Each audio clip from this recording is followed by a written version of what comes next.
అన్నమయ్య జిల్లా బి కొత్తకోట మండల విద్యాశాఖ కార్యాలయంలో మెసేంజర్గా పనిచేస్తున్న రమేష్ వైద్య చికిత్సల కోసం ఉపాధ్యాయ బృందం 45,000 రూపాయలు అందజేసింది. ఎంఓఆర్సీ కార్యాలయంలో మెసేంజర్గా పనిచేస్తున్న రమేష్ కొంతకాలంగా అనారోగ్యంతో వైద్య చికిత్సలు తీసుకుంటున్నాడు.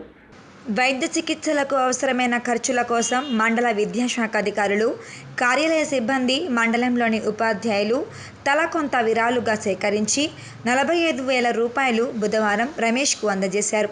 అనారోగ్యంతో బాధపడుతున్న చిరు ఉద్యోగి వైద్య చికిత్సల కోసం విరాళాలు అందజేసిన మండలంలోని ఉపాధ్యాయులను ఎంఈఓ రెడ్డి, శేఖర్, భీమేశ్వరాచార్యులు అభినందించారు. ఎవరు ఇబ్బందుల్లో ఉన్నా తరచూ తమ దాతృత్వాన్ని చాటుకొని ఆర్థిక సహాయం అందజేస్తున్న బి కొత్తకోట మండలంలోని ఉపాధ్యాయులకు ప్రత్యేక అభినందనలు తెలిపారు. ఈ కార్యక్రమంలో ఎంఈఓలు రెడ్డి శేఖర్, భీమేశ్వరాచారి, మండలంలోని వివిధ ఉపాధ్యాయ సంఘాల నాయకులు, ఉపాధ్యాయులు పాల్గొన్నారు.